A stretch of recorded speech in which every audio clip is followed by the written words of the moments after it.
Dinner வந்து பார்த்திங்கன்னா பூரியும் உருளைக்கிழங்கு தான் பண்ணியிருந்தேன். எப்பயும் இது பிரேக்ஃபாஸ்ட் தான் பண்ணுறது. இன்றைக்கி ஏதோ சாப்பிடணும்னு தோணுச்சு, அதனால் பண்ணிட்டேன். அதுவும் இல்லாமல் இங்கே சம்மருன்றதுனால 8 மணி வரைக்கும் பார்த்திங்கன்னா அந்த வெயில் இருந்துக்கிட்டே இருக்கும். சன்செட்டே 8 மணிக்கு மேலே தான் நடக்குமா, அதனால் அது பகலில் சாப்பிட்ற மாதிரி தான் தோணும். அதுவும் இல்லாமல் 11 மணிக்கு தான் தூங்குறோம், அதுக்குள்ளே செரிச்சிரும் நம்ம சாப்பிட்டு சாப்பிடலாம் அப்படின்னு சொல்லிட்டு செஞ்சுட்டேன்.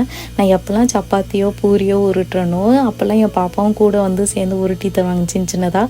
அதையும் பொரித்து சாப்பிட்ருவோம்.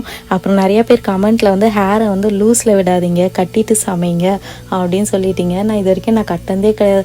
லாஸ்ட்டாக ஸ்கூல் டேஸில் இந்த மடித்து பின்னி போடுவாங்களா, அப்போ மட்டும்தான் கட்டியிருக்கேன். அதுக்கப்புறம் என் கல்யாணத்தில் கட்டியிருக்கேன். மற்றபடி எல்லா இடத்துலையும் நான் லூஸ் ஹேரில் தான் விட்டுருக்கேன். எனக்கு லூஸ் ஹேர் ரொம்ப பிடிக்கும், அதனால நான் அப்படியே விட்டு பழகிட்டேன். நான் 8 வருஷமாக சமைச்சிட்டு தான் இருக்கேன். அந்த 8 வருஷமாக அந்த ஃபுட்டில் வந்து முடி இருந்ததா ஒரு இஷ்யூமே கிடையாது. சப்போஸ் அப்படி இஷ்யூ இருந்துச்சு அப்படின்னா நான் கண்டிப்பாக ஹேரை வந்து டை பண்ணிப்பேன்.